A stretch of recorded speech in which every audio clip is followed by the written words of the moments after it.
최근에 영화배우 전미선 씨 그리고 정치인 전두원 전 의원이 극단적 선택을 해서 국민들에게 큰 슬픔이 됐습니다.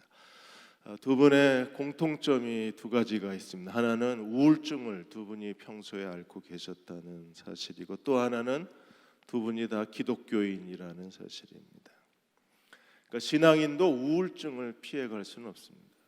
우리가 아는 것처럼 엘리야도 갑자기 갈매산 그 하나님을 증거한 이후에 영적 슬럼프에 빠져서 하나님 앞에 죽기를 소망하고 기도를 했습니다.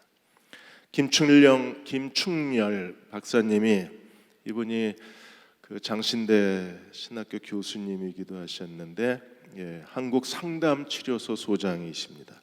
그래서 그리스도인의 우울증에 대해서 정신적 그 여러 어려움을 치료하는 프로그램하고 그리고 글을 아주 많이 쓰고 계신 소장님이십니다. 기독교인들이 자살에 대한 두 가지 시선이 있다 그래서, 하나는 얼마나 힘들었으면 자살을 했을까, 또 한쪽에서는 자살하면 구원 못 받는데, 자살하면 지옥 가는데, 이런 비판의 시선이 있다고 했습니다. 결국에 우울증의 원인은 영적인 면에서 찾을 수 있다고 했습니다. 영적인 우울증에, 신앙의 우울증에 빠지게 되면 매사에 의욕이 없고 매사에 부정적이 되고 하나님에게서 점차 멀어지게 된다고 했습니다. 그래서 신앙이 약화되면 우울증에 빠지기가 쉽다고 했습니다. 오늘 27편에서 다윗은 우리에게 얼마든지 영적 우울증, 영적 슬럼프에 빠질 수 있는 환경에서 어떻게 그가 신앙의 확신을 가지고 하나님을 예배하고 있는가를 우리에게 고백하고 있습니다. 시편 27편은 신학자들에게 논쟁의 대상입니다. 왜냐하면 1절에서 6절까지 내용과 7절에서 14절까지 내용이 달라요. 그래서 아마 두 개의 시를 의도적으로 합쳐놓은 시라고 해석하는 신학자들이 계십니다. 그런데 또 한쪽에서는 이건 다윗의 시의 한 형태이기 때문에 처음부터 하나의 시였다고 말하는 분도 계십니다. 모빈 켈 신학자는 말하기를 의도적으로 서론이 긴 거다. 그리고 뒷부분에 가서 탄식시, 다윗이 하나님 앞에 전심으로 간구하고 있다. 그래서 1절에서 6절까지가 서론이고 7절에서 14절까지 내용이 다윗의 기도라고 해석을 했습니다. 크레이그 박사도 비슷한 이론을 했습니다. 하나의 시인데 의도적으로 서론을 길게 해서 제왕적 시, 예수 그리스도가 왕이신 그리스도가 왕의 신앙을 1절에서 6절까지 고백하고 왕의 기도를 7절에서 14절까지 하나님 앞에 드리고 있다고 보았습니다. 하나님은 우리를 예배자로 부르신 하나님이십니다. 하나님을 예배할 때 우리에게 어떤 은혜를 주시는지, 예배의 신학, 예배의 신앙, 그리고 예배를 통하여 주어주신 하나님의 예배의 은혜를 우리에게 다윗은 시편 27편을 통해서 가르치고 있습니다. 먼저 27장 1절에 6절까지 하나님께 대한 확신을 고백하고 있습니다. 1절에 3절 오늘 읽은 본문에서 1절 오늘 목사님께서 찬양으로 1절을 계속 반복을 해주셨어요. 여호와는 나의 빛이요 나의 구원이시니 내가 누구를 두려워하리요. 여호와는 내 생명의 능력이시니 내가 누구를 무서워하리요. 하나님은 어떤 분이십니까? 나의 빛이요 나의 구원이십니다. 어두움은 악과 혼란과 패배와 마귀적인 것을 상징합니다. 빛은 승리와 구원과 하나님의 은혜를 상징합니다. 그리고 여호와는 내 생명의 능력이 되신 분이시고, 그분이 능력으로 우리의 삶을 보호하시고 우리를 안전하게 지키시고 하나님의 권능으로 우리와 동행하고 계신 하나님이십니다. 그러므로 하나님은 어떤 분이십니까? 그분은 빛이요 구원이시요 생명의 능력이 되신 분이십니다. 그리스도가 하나님이 어떤 분이신가를 알았기에 다윗은 확신을 가지고 하나님 앞에 기도하기를 1절에 내가 누구를 두려워하리요. 그리고 내가 누구를 무서워하리요. 그 어떤 것도 두렵지 않고 어떤 것도 이 다윗은 무섭지 않다고 고백할 수 있는 것은 하나님이 누구이신가를 알았기 때문입니다. 하나님은 빛이요 구원이시요 생명의 능력이 되신 분이십니다. 그렇게 믿으시나요? 하나님이 누구인가를 아는 사람들은 어떤 어려움, 어떤 시련, 어떤 좌절에서도 결코 두려워하지 않을 수 있습니다. 2절에 악인들은 내 살을 먹으려고 내게로 왔으나 나의 대적들 나의 원수들인 그들은 실족하여 넘어졌다. 악인, 나의 대적, 나의 원수, 그들이 다윗에게 왜 왔어요? 내 살을 먹으려고 내게 가까이 왔다 그랬어요. 살을 먹으려고 마치 육식 동물처럼 먹잇감을 찾듯이 다윗에게 공격적인 태도를 취했지만, 그러나 하나님은 어떻게 하셨습니까? 나의 대적, 나의 원수들인 그들은 실족하여 넘어지게 하셨다고 했어요. 새 번역은 이렇게 되어 있습니다. 나의 대적자들, 나의 원수들, 저 악한 자들이 나를 잡아먹으려고 다가왔다가 도리어 어떻게 됐어요? 비틀거리며 넘어졌습니다. 왜 이런 일이 일어나요? 하나님은 우리의 빛이시요 구원이시요 생명의 능력이시기에 하나님을 의지하는 자들에게 하나님께서 다윗에게 주셨던 은혜를 오늘도 우리에게 주시는 거예요. 우리를 삼키려고 다가왔던 악한 사람들이, 우리의 대적자들이, 우리의 원수들이 비틀거리고 쓰러지게 만드시는 분이 하나님이십니다. 3절에 군대가 나를 대적하여 진칠지라도 내 마음이 두렵지 아니하며 전쟁이 일어나 나를 치려할지라도 나는 여전히 태연하리로다. 1절에서 나는 두려워하지 아니하리로다, 나는 무서워하지 아니하리로다. 3절에서 나는 내 마음이 두렵지 아니하며 나는 여전히 태연하리로다. 하나님을 의지하고 그 마음이 흔들리지 않는다고 고백하고 있습니다. 어디까지요? 전쟁이 일어나고 군대가 에워싼다고 할지라도 다윗은 조금도 두려워하지 않는다고 고백했습니다. 이 확신이 어디서 오는 걸까요? 우리는 작은 일만 생겨도 금방 마음이 의기소침해져요. 그리고 어떤 일이, 같은 실패가 두세 번 반복되면 우리는 하나님에 대한 마음이 약해집니다. 그래서 하나님이 나를 떠나신 게 아닌가, 내가 하나님의 뜻을 잘못 알고 있는 게 아닌가, 이런 일이 계속 반복되다가 결국에 내가 매장되는 게 아닌가, 나는 실패할 수밖에 없는 게 아닌가, 이런 두려운 마음이 가득 차요. 근데 다윗은 나는 두렵지 않다, 무섭지 않다, 내 마음은 두렵지 않다, 나는 태연하다, 아무렇지도 않다, 하나님이 나를 돌보실 것을 믿는다고 고백했습니다. 어떻게 이런 확신을 가질 수 있을까요? 도대체 다윗의 비밀은 무엇일까요? 이런 확신을 가지고 살 수 있는 사람은 어떤 사람일까요? 오늘 4절에서 6절까지 그 확신이 어디서 왔는가를 우리에게 설명하고 있습니다. 그 확신이 어디서 와요? 하나님의 성전에서 드리는 예배에서 오는 거예요. 여기에 예배의 신학이 있습니다. 4절에 다윗이 평생에 구한 한 가지, 내 평생에 한 가지를 구했다. 그 한 가지를 우리에게 설명하고 있습니다. 같이 한번 읽어보겠습니다. 내가 여호와께 바라는 한 가지 일, 그것을 구하리니 곧 내가 내 평생에 여호와의 집에 살면서 여호와의 아름다움을 바라보며 그의 성전에서 사모하는 그것이라. 다윗의 평생에 그가 하나님 앞에 소원했던 한 가지, 하나님께 구하는 인생의 단 하나의 목적, 단 하나의 소망, 단 하나의 비전 무엇입니까? 내가 평생에 여호와의 집에 살면서 여호와의 아름다움을 볼 것이며 하나님의 성전에서 하나님을 사모하는 것, 그것이라. 다윗은 진정으로 하나님께 대한 강렬한 예배의 영혼을 갖고 있었고 예배의 정신을 갖고 있었으며 예배자로서의 거룩한 삶의 의무감이 그 마음에 불타고 있었던 사람이 다윗입니다. 오늘 여러분의 마음에 단 한 가지 하나님께 구하는 단 하나는 과연 무엇입니까? 나는 지금 무엇을 하나님 앞에 단 하나 무엇을 구하고 있을까요? 하나님 우리를 예배자로 부르셨기 때문에 우리는 여러 가지 개인적 소원이 다 사람마다 다르겠지만 그러나 한 가지 공통적인 예배자의 소원은 다윗이나 우리나 똑같아야 돼요.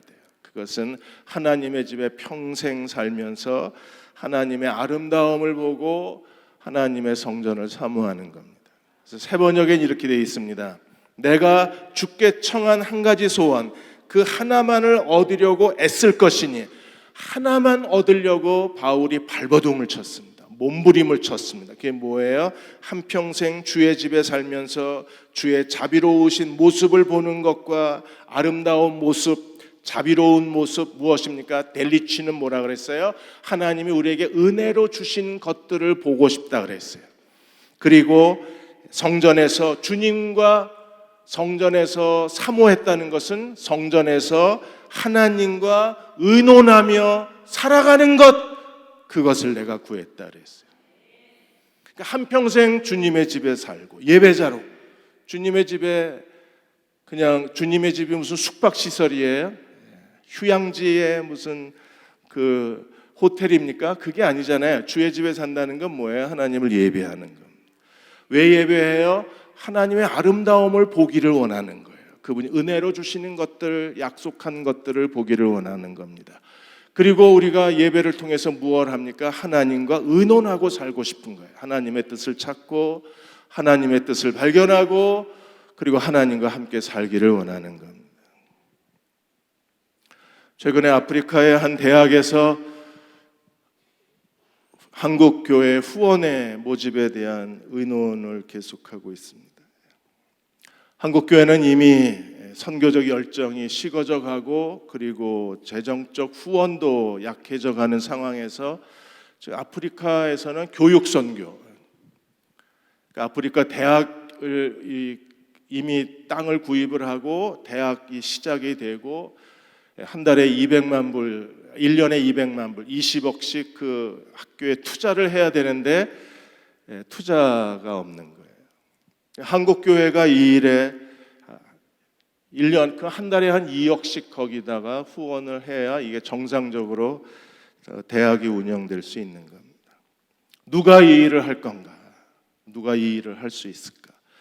그리고 최근에 난민 선교를 위해서 한국의 몇몇 교회들이 함께 뜻을 같이 해서 리메나 임팩트 운동을 일으키고 있는데, 리메나 임팩트는 대학 청년들을 난민 선교에 동원하는 새로운 프로젝트입니다. 하나님이 오랫동안 이 난민 선교를 위해서 몇몇 교회를 준비해 주셨고 이제 그 교회들이 하나가 되어서 한국 청년들을 불러일으키기를 원하는 거예요.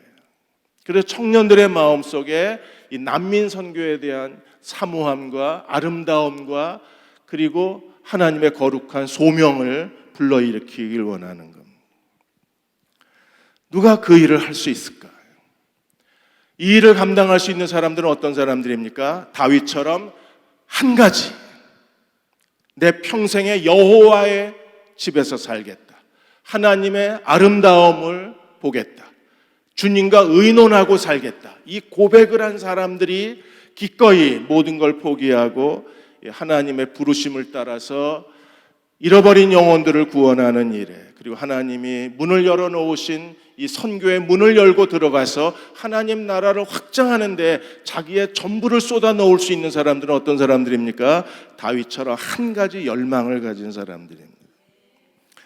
그래서 크라우스는 말하기를, 하나님의 뜻을 구하는 사람들, 누가 하나님의 뜻을 구할까? 하나님의 인도하심을 구하는 사람들, 누가 하나님의 인도하심을 받을까? 하나님의 응답을 기다리는 사람들, 누가 하나님의 응답을 받을까? 다윗의 그 한 가지, 다윗이 하나님 앞에 평생 구했던 그 한 가지, 그 간절함이 있는 사람들이 하나님의 은혜를 받을 것이고 하나님의 인도하심을 받을 것이며 그리고 하나님의 뜻을 찾게 될 것이라고 했습니다. 이 한 가지가 살아있는 사람들은 어떤 사람들이에요? 5절에 하나님께서 그들을 환난 날에, 인생에 누구나 다 광야의 시간이 있어요. 광야의 시간에서 제외된 사람은 아무도 없습니다. 신앙이 하나님 앞에 하나님을 경외하면 경외함이 크면 클수록 그 사람의 광야의 시간도 길어지는 거예요. 누구에게나 다 환난 날이 있습니다. 그러나 우리가 하나님의 집에 평생 살고 하나님의 전을 사모하는 사람들은 하나님이 어떻게 하시나요? 환난 날에 세 가지를 하십니다. 첫째로 그를 초막 속에 비밀히 지키시고, 초막이 어디예요? 하나님을 예배하는 장소, 하나님의 초막에서 하나님이 어떻게 하신다고요? 비밀히 지켜주신다. 그 다음에 그의 장막, 하나님의 장막, 하나님의 집, 뭐 하는 곳입니까? 예배 드리는 곳입니다. 만민이 기도하는 집입니다. 하나님의 그 장막 속에 은밀한 곳에 나를 숨겨주시고, 초막에 비밀히 지켜주시고, 장막에 은밀히 숨겨주시고, 하나님이 철저하게 완벽하게 미국의 CIA도 찾아낼 수 없게, 한국의 국정원의 정보력을 가지고도 찾아낼 수 없게 하나님이 완벽하게 그를 비밀히 지켜주시고 하나님이 그들을 숨겨주시고 결국에는 어떻게 하시나요? 높은 바위 위에 세워주시리라. 초막, 장막, 높은 바위. 높은 바위는 뭐예요? 하나님이 그를 영광스럽게 하신다는 거예요. 다윗도 10년 동안 하나님이 그 사울의 추격 속에서, 사울이 다윗을 죽이려고 계속 추격해 왔는데 하나님이 어떻게 하셨어요? 초막에서 하나님이 비밀히 지켜주시고, 장막에서 하나님이 숨겨주시고, 결국에 하나님이 다윗을 높은 바위에 세우셔서 이스라엘의 둘째 왕으로 세워주셨습니다. 6절에 하나님이 우리를 이렇게 부르셨습니다. 같이 한번 읽어보겠습니다. 6절. 이건 아닌데 6절이 맞아요? 예, 맞습니다. 죄송합니다. 딴 걸 보고서 왜 틀렸지?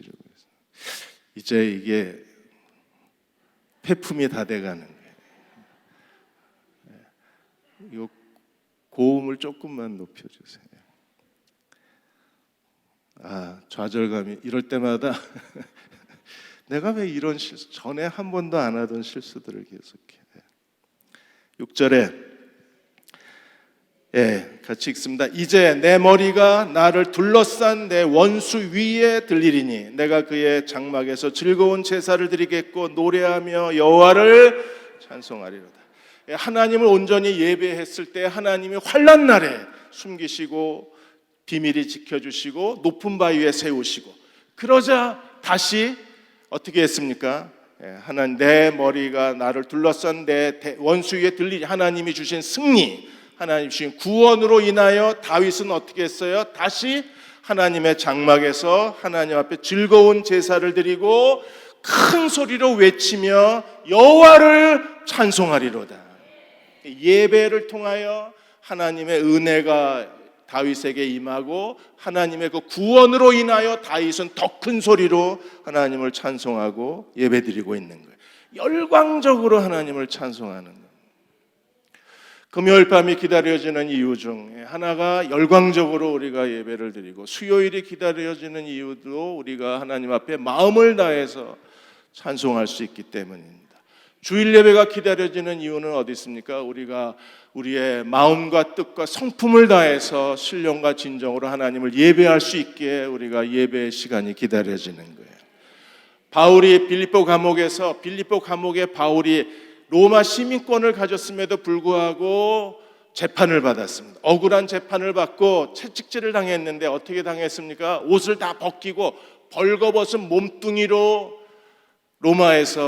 빌립보에서 로마의 시민권을 가졌음에도 불구하고 노예처럼 살점이 다 뜯겨 나가는 채찍질을 당한 거예요.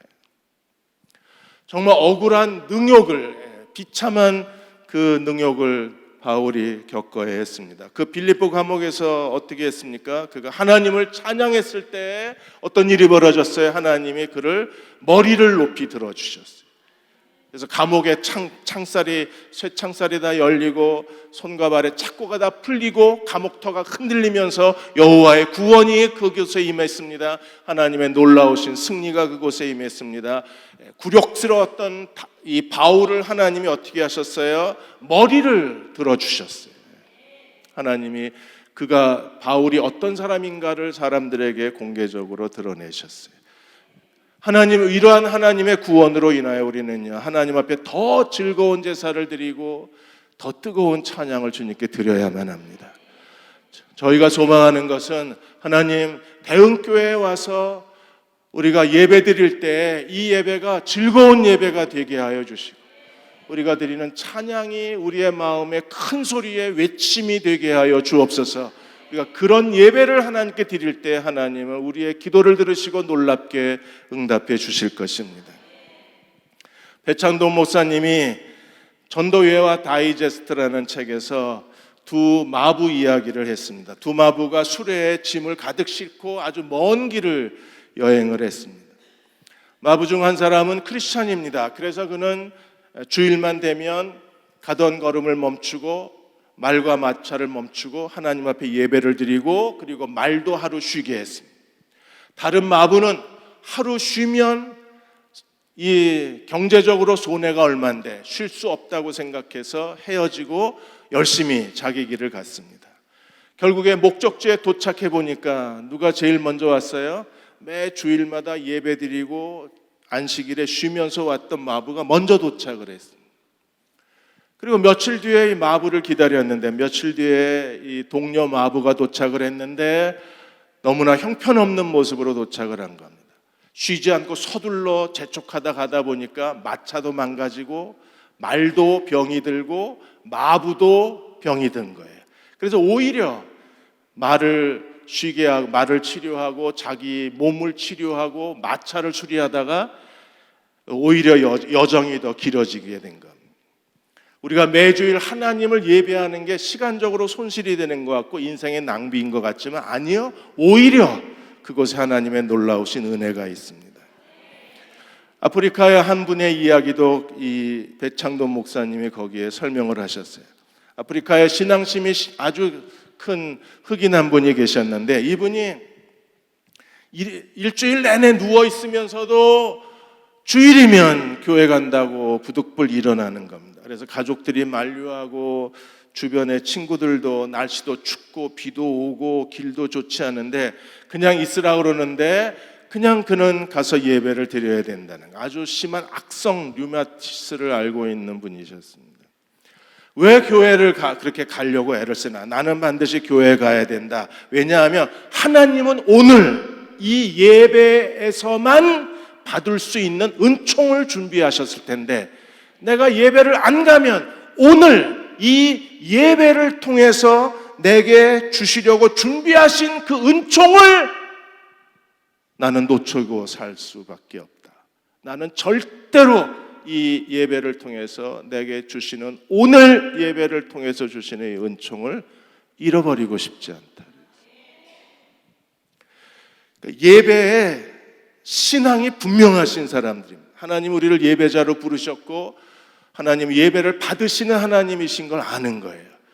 요한복음 4장에서 사마리아 여자에게 예수님 뭐라고 그러셨어요? 하나님이 이렇게 예배하는 자를 찾으신다 그랬어요. 어떻게 해요? 신령과 진정으로 예배하는 자를 하나님이 찾고 계신다 그랬어요. 오늘 이 금요 기도에도 하나님은 각 사람에게 오늘 이 예배를 통해서 주시고자 하시는 은총의 분량이 있을 겁니다. 그걸 내가 가지고 가야, 그래야 우리가 하나님의 초막에 우리를 비밀히 숨기시고 장막에서 우리를 숨겨주시고 결국 하나님이 그를 예배하는 자들을 높은 바위에 세우시는 하나님의 구원을 경험하게 될 것입니다. 7절에 14절까지 이제 다윗이 하나님 앞에 기도합니다. 7절에 10절까지 다윗이 이렇게 하나님 앞에 기도해. 7절에 여호와여 내가 소리내어 부르짖을 때 들으시고 또 나를 긍휼히 여기사 응답하여 주옵소서. 온전히 하나님을 예배하고 즐겁게 예배를 드리고 우리가 부르짖어 기도할 때 하나님은 어떻게 하십니까? 들으시고 응답하시는 하나님이십니다. 결국 우리의 기도가 응답되지 않는 이유는 두 가지예요. 하나는요, 우리가 예배를 망친 사람이거나 예배에 나태한 사람이거나 예배에 형식적인 죽은 예배를 드린 사람이거나 아니면 아직 하나님의 때가 되지 않아서 하나님이 우리의 기도를 들으시고 응답하지 않는 걸 거예요. 하나님의 때가 되지 않아서 응답하지 않는 기도라면 다행스러운 일입니다. 그런데 만일에 우리가 죽은 예배자가 되고 형식적 예배자가 되고 메말라버린 시들어버린 예배자가 되어서 하나님이 우리의 기도를 듣지 않으신다면 이건 중대한 삶의 손실이 있는 거예요. 그래서 우리의 마음은 뜨거워져야 하고 하나님 앞에 예배드리는데 간절해야 하고 우리의 마음을 다 바쳐 그분을 예배해야 합니다. 그리고 우리가 부르짖을 때 하나님은 들으시고 응답하시는 하나님이십니다. 그래서 8절에 이렇게 다윗이 하나님 앞에 크게 이렇게 예배에 대해서 선언을 하는 거예요. 8절을 같이 읽습니다. 너희는 내 얼굴을 찾으라 하실 때에 내가 마음으로 주께 말하되 여호와여 내가 주의 얼굴을 찾으리이다 하였나이다. 신학자 페로우는 이렇게 말했습니다. 너희는 내 얼굴을 찾으라. 여호와가 말씀하시자 다윗이 그 말씀을 아멘으로 받고 그가 고백하기를 내가 여호와의 얼굴을 찾으리이다 응답했다는 거예요. 새 번역에는 어떻게 되어 있을까요? 새 번역은 이렇게 8절을 이렇게 설명하고 있습니다. 같이 한번 읽습니다. 주께서 나더러 내게 와서 예배하여라 하셨을 때 주님 내가 가서 예배하겠습니다 하고 대답하였으니 주의 얼굴을 찾는 건 어떤 거예요? 내게 와서 예배드리라는 겁니다.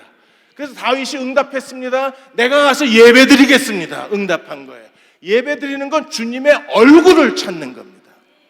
찾으셨나요? 오늘 이 예배, 오늘 이 기도회를 통해서 하나님의 얼굴을 보고 계신가요? 하나님의 얼굴을 보는 사람들은요, 그 예배에 진실성이 있고 그 예배에 마음을 다해 예배드리는, 우리가 10년, 20년, 30년, 40년 예배 드리다 보면 어느새 예배가 습관적이 돼요. 그냥 우두커니 앉아 있으면서 자기가 예배를 드리고 있다고 착각을 하는 거예요. 하나님의 얼굴이요? 보이시나요? 간절하게 뜨거운 마음으로 예배 드릴 때 비로소 볼 수 있는 게 하나님의 얼굴입니다. 그리고 하나님의 얼굴을 본 사람들이 하나님을 예배한다고 고백할 수 있는 거예요. 하나님의 얼굴을 본 사람들이 하나님께로부터 은총과 하나님의 보호하심을 경험할 수 있는 겁니다. 그래서 9절에 이렇게 말했습니다. 네 가지 하나님이여 나에게 이렇게 하지 마옵소서. 네 가지 부정적인 기도를 하나님께 드리고 있어요. 주의 얼굴을 내게서 숨기지 마옵소서. 주의 종을 노하여 버리지 마옵소서. 주는 나의 도움이 되셨나이다. 나의 구원의 하나님이시여 나를 버리지 마시고 나를 떠나지 마옵소서. 하나님은 우리의 구원의 하나님이심을 믿으십니까? 하나님이 나의 도움이신 걸 믿으십니까? 누가 하나님의 도움을 받고 누가 하나님의 구원을 받아요? 우리는 정말 하나님 도움 없이는 하루도 살 수 없는 사람입니다. 하나님의 구원이 없다면 발 한 발자국도 움직일 수 없는 무능한 사람들입니다. 여호와가 나를 돕지 않는다면 우리는 아무것도 해낼 수 없는 사람입니다. 누가 하나님의 도우심을 받고 누가 하나님의 구원을 받을 수 있어요? 하나님이 주의 얼굴을 찾으라고 말씀하셨을 때에 내가 주의 얼굴을 찾겠나이다 고백하는 신실한 예배자들이 하나님의 구원을 받고 하나님의 도움을 받는 거예요. 나를 하나님 내게서 숨지 마옵소서. 그리고 하나님 나를 버리지 마옵소서. 새번역 성경에는 나를 버리지 마시고 나를 물리치지 마시고 나를 포기하지 마옵소서. 하나님 포기하는 사람이 있다는 게 놀랍지 않습니까? 아니 하나님도 사람을 포기해? 나는 사람이 포기하는 줄 알았는데 하나님도 사람을 포기한답니다. 어떤 인간을 포기할까요? 하나님 앞에 시든 예배 드리는 나태한 예배 그냥 예배 주일날 사역자들은 예배를 2번, 3번 드려야 됩니다. 유심히 지켜봅니다. 제가 제 아내에게 고마운 것 중에 하나가 전에 형제교회 수원에서 목회했을 때는 1부에서 4부 예배를 드리는데 1부에서 4부 예배를 여기 앉아서 드려요. 똑같은 설교를 4번 듣는데도 처음 듣는 것처럼 앉아서 들어줍니다. 남편 격려하느라고. 근데 나중에 들어보면 자기는 그렇게 같은 설교를 반복해서 듣는 게 즐겁대요. 진실 여부는 제가 하나님께 가서 물어봐야 되겠지만 일단은 본인은 즐겁답니다. 그게 겸손함이에요. 그게 예배의 신실함입니다. 그게 예배의 정직함인 거예요. 들었으니까, 한 번 들었으니까 두 번 들을 필요 없다고 생각하는, 그게 이미 그 예배가 신실한 예배인가를 우리로 하여금 의문점을 갖게 하는 거예요. 다윗은요, 철저하게 하나님을 예배했습니다. 그리고 하나님은 그의 도움이 되어 주셨고, 하나님은 그의 구원이 되셨고, 하나님은 다윗을 포기한 게 아니라 오히려 다윗을 더 영광스럽게 하신 거예요. 10절에 다윗은 하나님께 대해서 이렇게 고백합니다. 내 부모는 나를 버렸으나 여호와는 나를 영접하시리로다. 부모가 버렸다는 게 부모가 포기했다는 게 아니라 아마 부모가 죽었을 거다. 그래서 자기가 의지할 사람이 없는데 오직 세상에서 내가 의지할 분은 누구십니까? 예, 하나님만이 나의 의지가 되셨습니다. 여러분도 그러신가요? 하나님만이 나의 의지가 되신 분이심을 믿으십니까? 그래서 11절에 다윗은 전심을 다해서 여호와여 주의 도를 내게 가르치시고 내 원수를 생각하셔 평탄한 길로 인도하여 주옵소서. 하나님이 우리의 도움이 되시고 하나님이 우리의 구원자가 되셨어요. 하나님이 우리가 의지할 분이 되셨습니다. 그러면 그 모든 것의 결과가 뭐예요? 하나님이 나를 도우시는 분이라면 인생의 결과가 뭘까요? 하나님이 나의 구원이시라면 결과가 뭘까요? 평탄한 길을 주시는 겁니다. 그래서 세번역 성경에는 이렇게 되어 있어요. 11절에 27장 11절에 주님 주의 길을 나에게 가르쳐 주옵소서. 원수들이 지키고 있으니 나를 안전한 길로 인도하여 주옵소서. 주의 길을 가르쳐 주옵소서. 나를 안전한 길로 인도해 주옵소서. 자녀들이 어느 직장을 가거나 우리가 치료받기 위해서 어느 소개받고 어느 병원에 누구 의사를 만나거나 아니면 어떤 일을 해결하기 위해서 누군가 도움을 줄 수 있는 사람을 만날 때 그 길은요, 안전한 길이 돼야 하고 그 길은 주님이 가르쳐 주신 길이어야 돼요. 그렇게 될 때 하나님은 우리를 도우시는 하나님이 되실 수 있는 겁니다. 하나님은 오늘도 우리에게 안전한 길을 주시는 하나님이십니다. 그래서 12절에 내 생명을 내 제적에게 맡기지 마시고 위증한 자와 악을 토하는 자가 일어나 나를 치려 함이니이다. 내 생명을 원수들의 손에 맡기지 마옵소서. 그리고 13절에 내가 산 자들의 땅에서, 12절에 내 생명을, 13절에 내가 산 자들의 땅에서, 산 자는 누구예요? 생명 있는 자들의 땅에서. 어떤 사람입니까? 오늘 내가 살아있는 현실에서 죽은 자의 땅이 있다면 산 자의 땅이 있는 거예요. 우리가 산자들의 땅에 있는 사람입니다. 우리가 하루하루 살고 있는 거예요. 오늘 나의 현실에서, 오늘 나의 하루에서, 오늘 나의 모든 시간 속에서 하나님이 어떻게 해주시기를 원합니까? 여호와의 선하심을 보게 될 줄을 확실히 믿나이다 그랬어요. 우리의 생명이 위증자와 거짓 증거하는 사람들과 악을 토해내는 사람들에게 내 인생이 낭비되는 게 아니라, 그런 사람들이 얼마나 많아요. 단 한 번의 실수로 인생을 낭비시키는 사람들이 많이 있습니다. 단 한 번의 잘못으로 지금까지 쌓아왔던 거 모든 걸 다 잃어버리는 사람들이 있습니다. 인간의 생명이라는 게 그렇게 튼튼한 게 아니에요. 인간의 생명이라는 게 그렇게 강한 게 아니에요. 단 한 번의 실수로 거짓 증거하는 사람들, 악을 토해내는 사람들의 먹잇감이 돼버리고 인생의 모든 게 다 사라져버리는 겁니다. 그러나 우리는요, 산자들의 땅에서 어떤 사람이 되어야 합니까? 하나님의 선하심을 보게 될 줄을 확신하는 사람들이 되어야 합니다. 하나님의 선하심이 뭐예요? 하나님이 우리에게 은혜로 주시는 것들, 하나님의 뜻을 이루어 주시는 것들, 그리고 하나님이 그분이 원하시는 소망대로 우리의 인생이 만들어지는 모든 것, 구체적으로 하나님이 내 인생에 가지고 계신 그분의 뜻이 이루어지는 삶을 사는 사람들, 누구예요? 온전한 예배자들입니다. 그러므로 우리가 하나님 앞에 온전히 예배드리고 하나님 앞에 기도하는 종들이 되어야 합니다. 기도의 능력 시리즈를 쓰셨던 스토미 오마샨 그 여사님이 계십니다. 그 전도자가 계신데, 이분이 그 스티브 오마샨 이분이 기도의 능력 시리즈에서 이런 말을 했습니다. 원수는 우리의 건강, 우리의 결혼생활, 인간관계, 자녀, 재장, 희망, 모든 그리스도 안에 주신 영적 유산까지 다 파괴하고 빼앗아가는 게 원수라 그랬어요. 사단은 계속 청구서를 내밀어요. 베드로에게 청구서를 내밀었던 사탄이 오늘 우리에게도 청구서를 내밀어서 우리로 하여금 우리의 건강, 결혼생활, 인간관계, 자녀, 돈, 희망, 영적 유산 모든 걸 다 파괴하고 빼앗아 가려고 한다고 했습니다. 그러므로 스토미 오마샤는 이렇게 말합니다. 그러므로 우리는 기도의 용사로 깨어 근신함으로 생명을 삼키려는 모든 악한 원수들의 공격을 대비해야 된다 그랬어요. 누가 빼앗기지 않을 수 있는가? 이 하나님 나라를 누가 빼앗기지 않을 수 있는가? 하나님 나라를 빼앗기지 않는 방법은 하나밖에 없다 그래서 그는 기도하는 일이라 그랬어요. 그래서 기도해야 합니다.